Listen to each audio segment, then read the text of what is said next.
pinakamagandang nangyari sa buhay ko. Sa lahat ng kasinungalingan, ikaw lang ang totoo. Lahat ay ibibigay ko para sa'yo, anak ko. Mapagmahal at puno ng pangarap, hindi nawawala ng pag-asa si Rachel na makaahon sa buhay.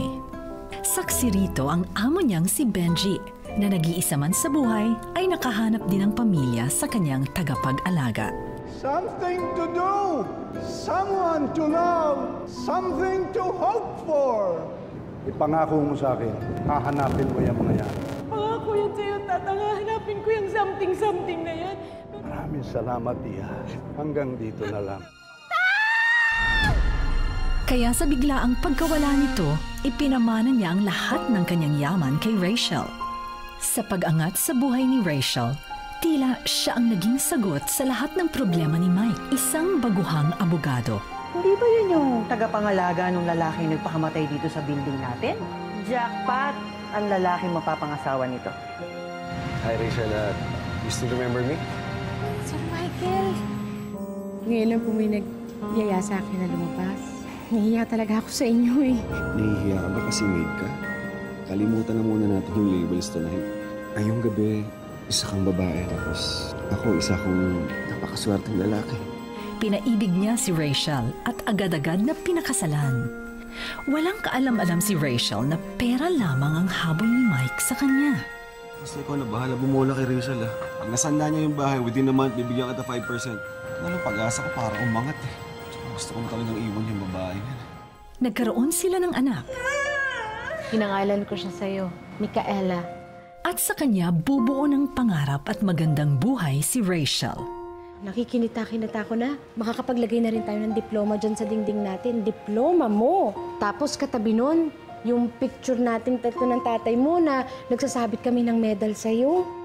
Ngunit sa pagdating ni Nympha, ang tunay na nobya ni Mike, Nasanda ko na yung bahay ni Rachel, tapos nakuha ko na yung pera, na-deposit ko na sa bangko. Milyonaryo na tayo. hindi lang yaman ang naagaw sa kanya, kundi pati ang anak na si Micaela.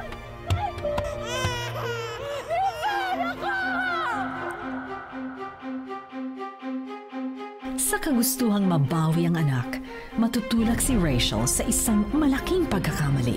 Mga walang iya kayo! Nympha, huwag ka mabibigla. Wala na yung baby mo.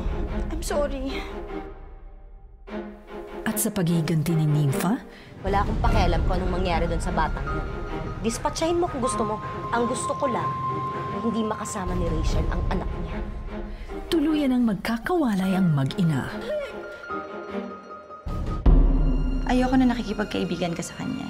Katulong siya dito, amo ka niya. Hindi kayo friends. Hoy, Lisa! Saan ka ba nagpunta, ha? At tingnan mo, ha? Ang dami-dami kong dala. O, dali mo to.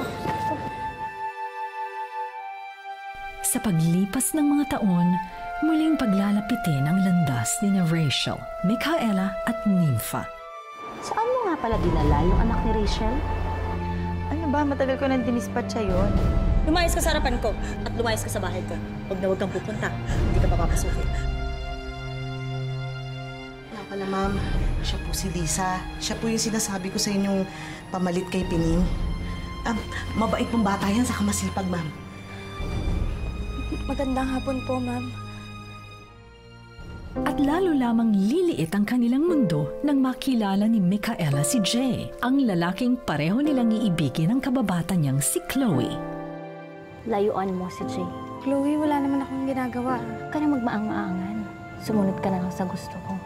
Mauulit ba sa kanila ang kapalarang pilit na sanang kalilimutan? Mga agaw ka talaga. Alam mo, bata pa lang tayo. Gusto mong agawin sa akin ang lahat eh. Kahoy! Tumigil ka na! Ano ba? Jay, ginugulo niya tayo. Mga agaw yung babae niyan. Malandi siya. Chloe, stop, okay? Wala siyang kasalanan. Paano nga ba mapapawi ang mga sugat ng nakaraan? Inihahandog ng GMA ang dramang hihilom sa mga pusong lubos na nasaktan. Healing Hearts. Pinangunahan nina Joyce Cheng bilang Micaela, Liza. Mapagmahal at masipag mula pagkabata. Wala siyang ibang hinangad kundi magkaroon ng buong pamilya kahit Kahit nangungulila sa mga magulang, nagsisikap siyang mapabuti ang kanyang buhay at makapagtapos ng pag-aaral. Sa muli nilang pagkikita, matatanggap pa niya bilang ina si Rachel sa kabila ng mapait nilang nakaraan? Kung ano man yung naging kasalanan ng babaeng yun, pakiramdam ko hindi niya naman talaga yung ginusto eh. At saka nung prinotektahan niya po ko, ramdam ko yung pagmamahal ng isang ina. Crystal Reyes bilang Chloe. Iibig muli sa lalaking dati na niyang pinakawalan, si Jay. Ngunit matatagpuan niya itong may iba ng minamahal, ang kapabata niyang si Lisa. Ano ang kaya niyang ipagpalit para mabawi ang pag-ibig na inaasam? Alam mo ba na nainiyakan ka niya? Inamin niya lang naman sa akin na patay siya sa'yo. Ninang, aware po ba kayo doon na may hidden desert tong katulong niyo kay Jay? Ken Chan bilang Anton. Maaasahan at mabuting kaibigan kay Jay. Tutulungan niya itong makahanap ng bagong pag-ibig matapos iwan at sakta ni Chloe. Sa pagkahulog ng loob ni Jay kay Lisa, ano nga ba ang magagawa niya para malampasan ang kanyang kaibigan ng mga hadlang? Ay, hinay lang. Hayaan mo muna si Lisa. Masyadong madaliin. Tsaka alam mo naman yung mga girls, diba? Automatic na mababastad yung mga yan. Pero once na napag-isip-isip nila, marirealize nila na pwede naman pala. At Christopher Martin bilang Jay. Nasaktan at naging mailap na sa mga babae, ngunit sa di inaasahang oras at pagkakataon, makakahanap siyang muli ng babaeng lubos niyang mamahalin, si Lisa. Ngunit mapaninindigan niya ba ito? Gaano man kabigat ang lihim nitong nakaraan, bumalik man ang dating nobyang si Chloe at gaano man kaibit ang pagtutol ng inahan niyang si Nympha. Nung naging kami ni Chloe, napabayaan kita. Lisa, I'm sorry. Sobrang nakakamiss ka. Namiss ko po kayo. Kabibilangan ng ilan sa mga pinakamaningning nating bituin. Angelica de la Cruz bilang Nympha. Nagmahal ng lubos, ngunit kasakiman ang nangibabaw sa kanyang puso. Sa sobrang pagnanais na guminhawa ang buhay kasama si Mike, papayag siya sa masasamang balak nito kay Rachel. Ngunit mabilis ding gaganti ang kapalaran. Sa kanyang pagdadalamhati, hanggang saan siya dadalhin ang paghihiganti at puot niya kay Rachel. Mickey Ferriols bilang Rachel. Ibinuhos ang lahat ng pagmamahal para sa asawang si Mike at anak na si Micaela. Ngunit nang nakawi ng anak at matuklasan niya ang pagtataksil ng asawa, ang labis na pagmamahal din bang ito ang magtutulak sa kanya sa kapahamakan? Tina Paner bilang Alice. Mabuti at tapat na kaibigan kay Rachel, ngunit sa pagkawala ng sanggol na si Micaela nang dahil sa kanyang kapabayaan, mapapatawad ba siya ng kaibigan? Dominic Rocco bilang Stephen.